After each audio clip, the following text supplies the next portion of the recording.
ኢየሱስም በይሁዳ ቤተልሔም በንጉሡ በሄሮድስ ዘመን በተወለደ ጊዜ እነሆ ሰብአ ሰገል የተወለደው የአይሁድ ንጉሥ ወዴት ነው? ኮከቡን በምሥራቅ አይተን ልንሰግድለት መጥተናልና እያሉ ከምሥራቅ ወደ ኢየሩሳሌም መጡ። ንጉሡ ሄሮድስም ሰምቶ ደነገጠ።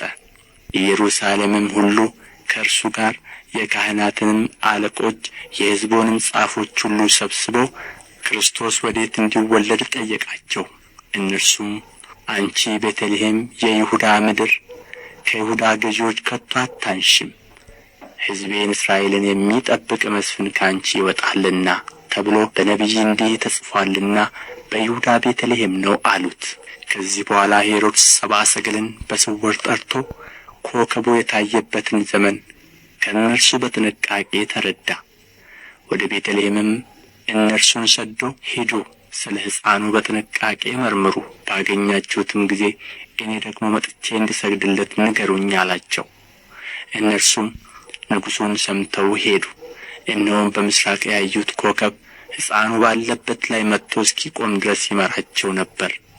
ኮከቡንም ባዩ ጊዜ በታላቅ ደስታ እጅግ ደስ አላቸው።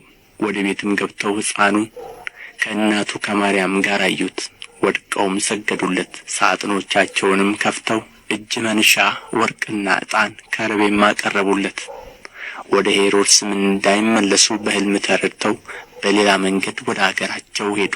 እነርሱም ከሄዱ በኋላ እነሆ የጌታ መልአክ በሕልም ለዮሴፍ ታይቶ ሄሮድስ ሕፃኑን ሊገድለው ይፈልገዋልና ተነሣ፣ ሕፃኑንና እናቱንም ይዘህ ወደ ግብጽ ሽሽ፣ እስክነግርህ ድረስ በዚያ ተቀመጥ አለው።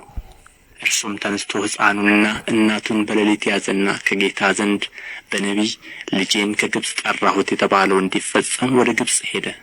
ሄሮድስም እስኪሞት ድረስ በዚያ ኖረ።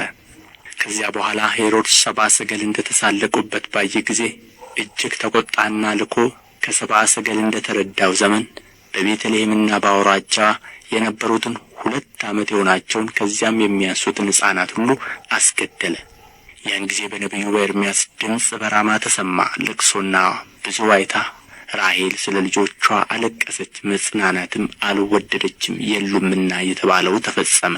ሄሮድስም ከሞተ በኋላ እነሆ የጌታ መልአክ በግብጽ ለዮሴፍ በሕልም ታይቶ የሕፃኑን ነፍስ የፈለጉት ሞተዋልና ተነሣ፣ ሕፃኑን እናቱንም ይዘህ ወደ እስራኤል አገር ሂድ አለ። እርሱም ተነሥቶ ሕፃኑንና እናቱን ያዘና ወደ እስራኤል አገር ገባ። በአባቱም በሄሮድስ ፈንታ አርኬላዎስ በይሁዳ እንደ ነገሠ በሰማ ጊዜ ወደዚያ መሄድን ፈራ። በሕልምም ተረድቶ ወደ ገሊላ አገር ሄደ። በነቢያት ናዝራዊ ይባላል የተባለው ይፈጸም ዘንድ ናዝሬት ወደምትባል ከተማ መጥቶ ኖረ።